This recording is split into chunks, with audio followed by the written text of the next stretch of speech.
Hey, it's Heather. Today I'm making the world's best comfort food, macaroni and cheese. Now, in no way, shape, or form is macaroni and cheese low-fat food, but my version is lower fat because I use 1% milk and 2% cheese. Now, there are a lot of different ways of making mac and cheese. I like to start with a sauce, and when I get that sauce nice and creamy, we're going to cook it a little extra time. That's what's going to make up for the slight reduction in fat. First step, got to melt your butter. We're going to make a roux. And basically, a roux is a classic flour butter paste. It's used in lots of cooking. Sometimes people let it get really nice and toasty. We don't want to do that. We just want it melted. I'm going to switch to a whisk for the rest of this. And I'm going to add, that was 4 tablespoons of butter. I'm adding 4 tablespoons of flour all at once, kind of risky. And get it all the way mixed in. Now I add dry mustard. It is very common in mac and cheese. Have I used wet mustard in a pinch? You betcha. And then I just incorporate that in there.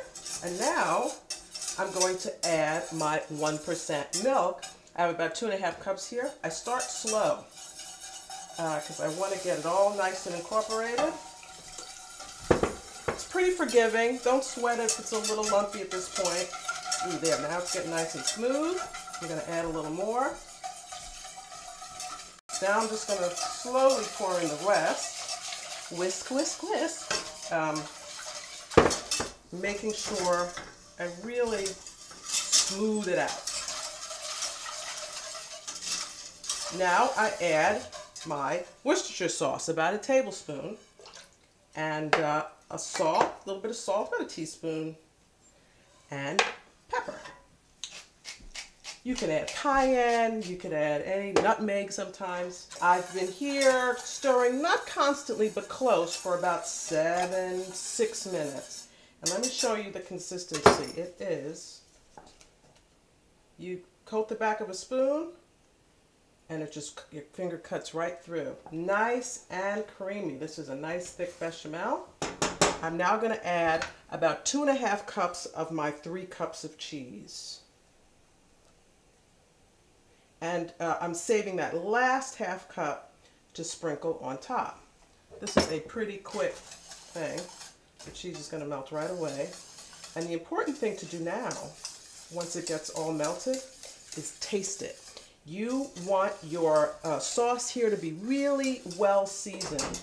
If it tastes a little bland to you, the macaroni's only going to make it more bland. Yum. Really good.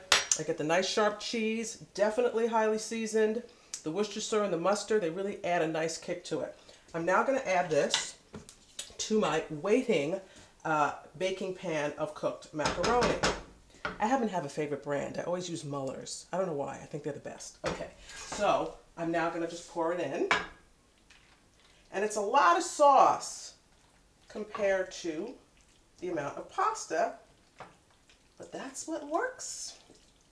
That's the deal. And we're just going to stir it in to make sure that all the little macaronis are covered. Nice and thick and creamy. And take the remaining cheese and just sprinkle it on. And then, of course, the piece de resistance, the thing you cannot skip, is breadcrumbs. I have here about a ¼ cup of seasoned breadcrumbs. That's kind of old school. You can go with just plain breadcrumbs, or sometimes you can just put a little Parmesan on top, but this is straight up out of my childhood. Okay, there we have it. 375 oven, hot and ready. In it goes for about 35 minutes. You want it to get browned on top, a little bubbly on the sides. Good to go. I'm going to go think about the wine. Bye. Okay, this is it. Macaroni and cheese. It does not get much better. Creamy, delicious, and because we use the low-fat milk and cheese, 30% less fat. The wine I've chosen is a Rioja from Spain, mostly Tempranillo. Great fruit profile, works beautifully with the mac and cheese. Let's eat. SoGood.tv. Check it out. That is good. So good.